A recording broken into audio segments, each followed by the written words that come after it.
Original post, October 16, 2023. I went back to university in my late 20s to do my PhD, and shared an office with a few other students for many years. One of the students, Jacob, completed his thesis and was moving back to his home country, so we all went out for congratulatory and farewell drinks. One thing led to another, and Jacob and I spent the night together.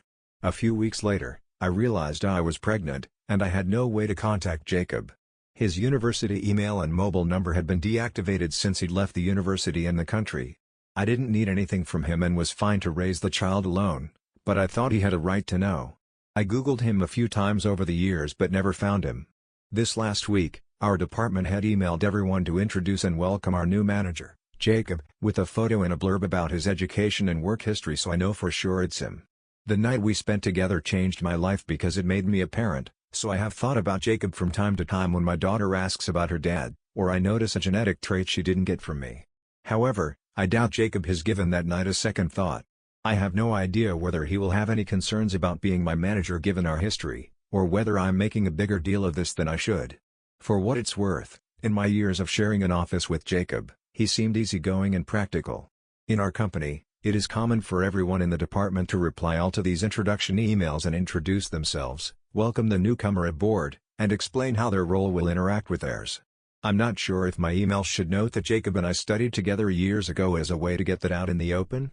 Or should I email him individually and offer to have a discussion about keeping our history out of the workplace if he thinks it's needed?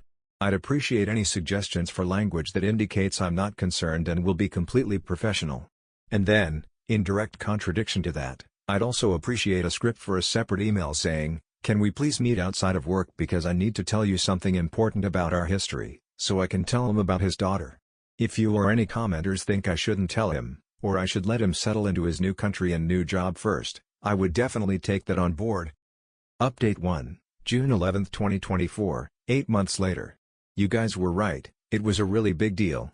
I was viewing the Jacob as my manager problem from his perspective, until I told him otherwise. It was just a simple one-night stand over a decade ago, and it didn't seem like a huge problem. I hated and appreciated the reality check. I regret reading the comments, but thank you also for moderating them as quickly as you did. A lot happened in a short space of time. Thankfully I already had a therapist. First, I spoke to my union rep who said, "Say nothing but call us if HR tries to set up a meeting with you." Staying silent and having Jacob independently declare the prior relationship when he arrived would have been problematic because I'd still end up in the same position and I would have lied by omission. Our HR team can be gossipy, and they know the age of my half-Chinese daughter, so I needed to have as much control as possible over the disclosure. I spoke to an employment lawyer who reviewed our policies, and at his suggestion, I wrote an email to HR declaring a prior relationship with Jacob. And then I was immediately pushed out. Even if you have all the legal support in the world, you can't prevent someone from doing something illegal, you just have recourse afterward. In a meeting with my lawyer, the union rep, HR, and a member of the senior management team, I was asked to resign. When I said no, they insisted on a statutory declaration about the relationship with Jacob stating what happened, when it happened, how many times it happened, and who initiated it. I also said no to that. We ended the meeting with each side agreeing to think about possible solutions. The company's solution was to start messing with my pay, my benefits, my swipe card access to my office, my computer login, and my email and calendar account. They spread rumors about me, and I heard coworkers whispering that I'd had an affair with a manager. They sent me for a random drug test at a time when I was scheduled for an important meeting with clients. They canceled accommodation that had been booked for upcoming travel, which I only found out about because I was getting paranoid and called the hotel.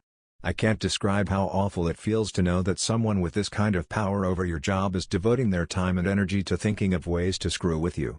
Every day I was going to work wondering what was waiting for me, and it was wearing me down fast.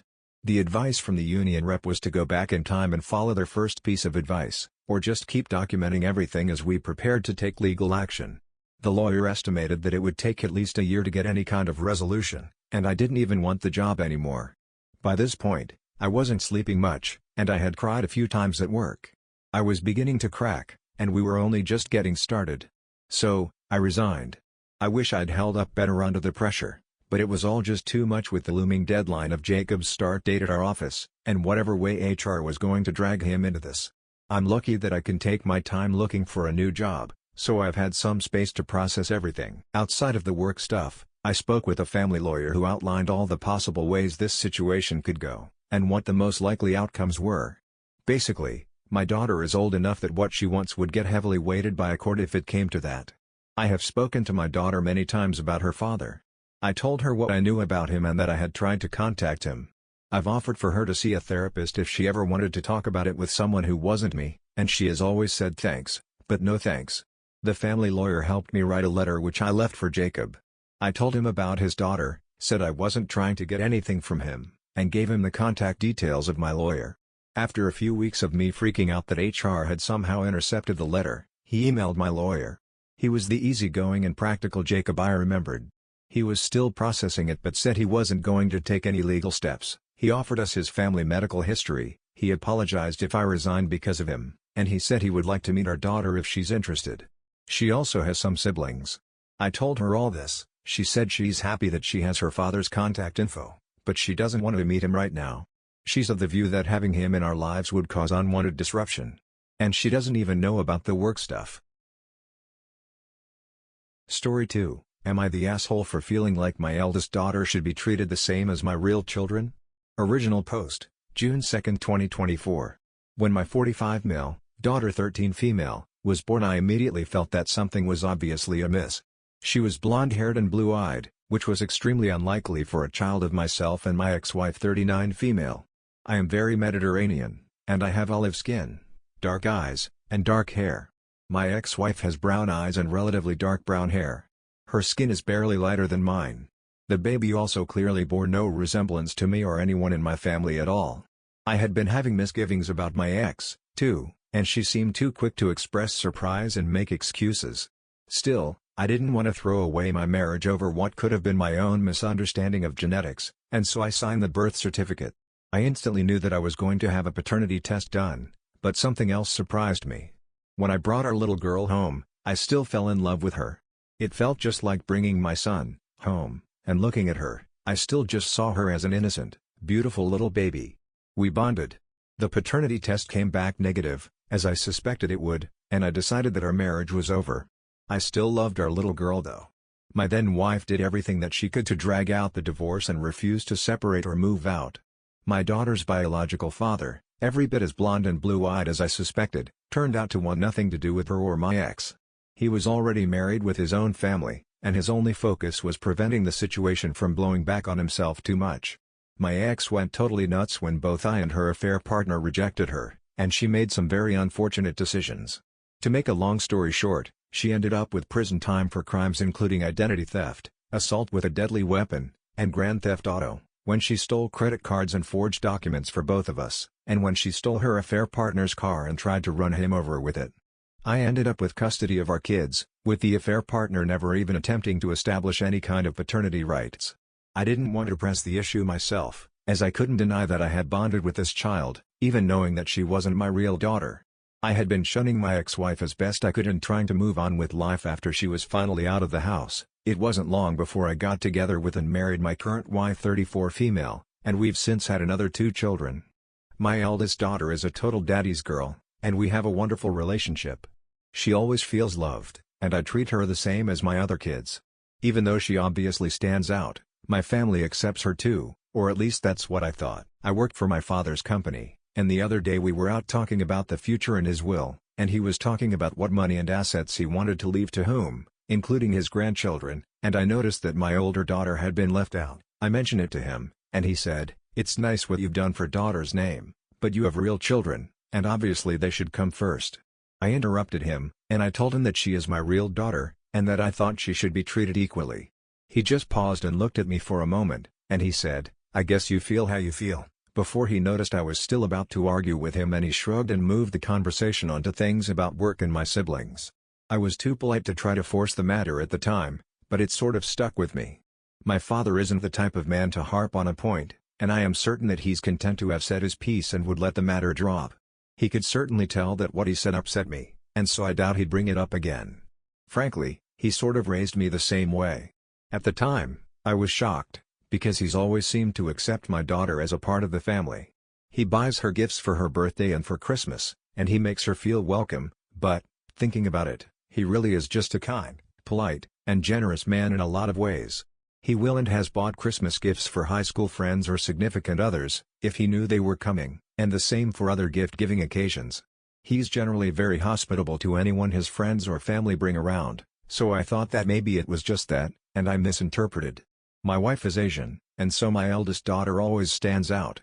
She's thin, and blonde, and blue-eyed, unlike pretty much anyone else in my family, and she's taller than any of the other girls or even most of the women, really, so I'm aware that she might look like the neighbor kid visiting or something. My wife loves her, and I know that she 100% accepts her as one of our kids, and she has been a great mom. I talk to my own mother, though, and while she's definitely closer to my daughter than my father is, they interact a lot more, and she includes my daughter with the other girls in family traditions and activities. I got a little bit of the same vibe from her. She was much more diplomatic, but it seems like she may also sort of consider my daughter to be sort of a guest or unfortunate orphan I'm hosting or something like that. She pointed out that I can make my own will however I want. My daughter knows that she isn't biologically mine. That would have been hard to hide, even if we'd really had the opportunity. She doesn't want anything to do with either of her bio parents though. She's seen her bio dad perhaps a handful of times in her entire life, and I don't even think he can remember her middle name. He seems to have pretty successfully kept his family together and his wife from leaving him, but he definitely doesn't want any involvement. My ex-wife continued to spiral for a long while, and she lives in another state with another man and her own new family at this point. She mercifully rarely makes contact. I've never really tried to go after either of them for money. I don't need it, and it's not a pot I want to stir. My siblings are mostly supportive if a little bit mixed on the issue. Some of them say that they could never raise the child of a partner's affair, but all of them say that they love and accept their niece.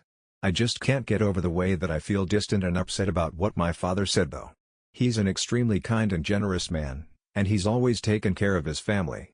He's given me opportunities and a lifestyle that I could never have achieved without him. I love him and I look up to him. Maybe that's why I feel sort of, I don't know, betrayed? It feels wrong that she's the only one of his grandchildren to be left out of his will, apparently because he doesn't consider her a real grandchild. Intellectually, I can accept that he's technically correct, but it feels wrong. She is my daughter. Am I wrong though? Am I just being entitled and unreasonable here? Am I the asshole? Relevant comments. Comment 1. I get why members of your family might consider you foolish for raising the result of your ex-wife's affair, but honestly, it speaks well of your character that you treat her as your own. I wonder if your parents would be similarly non-accepting if you had adopted a child, because, practically, that is what happened. I wish you and your family the best. Not the asshole. Update 1, June 6, 2024. Just a small update. Thanks for the comments and wishes. It really put a lot of things into perspective, and it confirmed to me that I needed to say something. Some people seemed surprised at the way I let my daughter's bio parents off the hook, so to speak. The main reason I've never tried to go after my ex or her affair partner for child support is that my daughter is more important than money. I'm not struggling at all, and I have the support I need. More importantly though, I have my daughter. Even though the affair partner didn't apparently want anything to do with her, my lawyer did mention way back in the day that either he or my wife, being her biological parents, could have a strong case for seeking custody. I know I'm biased, but her bio dad seems like a huge asshole, and I know he doesn't care about her. I wouldn't put it past him to try to get custody just to duck out of paying child support though, if his hand was forced. And the idea of her having to go stay with him is just something I don't even want to think about. Kind of the same thing when her mom got out of prison. She seemed like she was very quick to go shack up with her new guy, and she seemed willing to let the matter lie, so I did the same. The fact that neither of them tried to get her, or, in my ex's case, the way she hasn't even bothered to keep much contact with our son tells me more than everything I need to know about the kind of parents they would be. They only seem interested in their pre-existing or new families respectively. I wouldn't want to try to back them into trying to take custody. With my daughter being 13, it's possible that we've sort of run out the clock on that matter, but it's still not drama we need or a risk worth taking. In better and more important news though, I talked with my dad. I met with my father for lunch, which was easy enough, as he's around most days and we could sync up sometime. I mentioned that I wanted to talk about my daughter not being in his will, and I told him that even if it meant dividing what was being left to me or my other kids, I felt it was really important for her to be included. I also mentioned, as I felt, and as a lot of people pointed out, that it would be devastating for her to find out that she'd been excluded after his death. My father agreed that that was a really good point, and he said that she is a lovely girl, that he does love her, and that he wouldn't want to add extra pain or bitterness to her life, especially at such a time. Also, it had gotten around to him that I'd been sort of pulling my siblings a little bit, and I think my mom talked to him some, and he said, "This is obviously very important to you. You're my son. I can just change it. It's not so much money anyway." And he was right. The amounts of money being left to individual grandchildren aren't massive, but the gesture and the thought are what's most meaningful. Mostly everything is going to my mom and or us his kids anyway. Really, there was no reason for me to expect him to have been stubborn or hard-hearted about any of this. It was just something that we needed to talk about. My father reiterated that everyone loves my daughter and that she'll always be family and always have a home. He has a gold bracelet that he has worn somewhat occasionally over the years, and he mentioned that my daughter thought it was pretty. When she was very little, she noticed it on his wrist and said that jewelry was for girls. He laughed and explained to her that sometimes boys wear jewelry too. She thought it was nice and he let her try it on even though it was way too big for her wrist. She was a little toddler then. I didn't know about that moment between them, and I thought it was really sweet that he remembered. He said that he was going to leave her the bracelet and a note and that as far as money goes, she'd get the same share as the rest of my kids. So we had a nice lunch and we both felt better about it. Nothing too dramatic, but really the best way things could have gone. Thanks everyone, for confirming that I wasn't being crazy and confirming that I needed to talk to my father and set things right. Relevant comments. Comment 1, this is a happy update. Your father is a good man and he raised you to be a wonderful man. Comment 2, this is such a beautiful update, so glad you were able to talk it out. Good for OP for standing up for his daughter. I know his dad apologized and changed his will, but it's still messed up that he wasn't going to include her in the first place. Also, how amazing is OP? Like most people wouldn't even consider raising their wife's affair baby by themselves, but to work this hard to make sure she feels included is amazing. Anyway, that's it for this video. Thank you for watching. I will see you in the next video.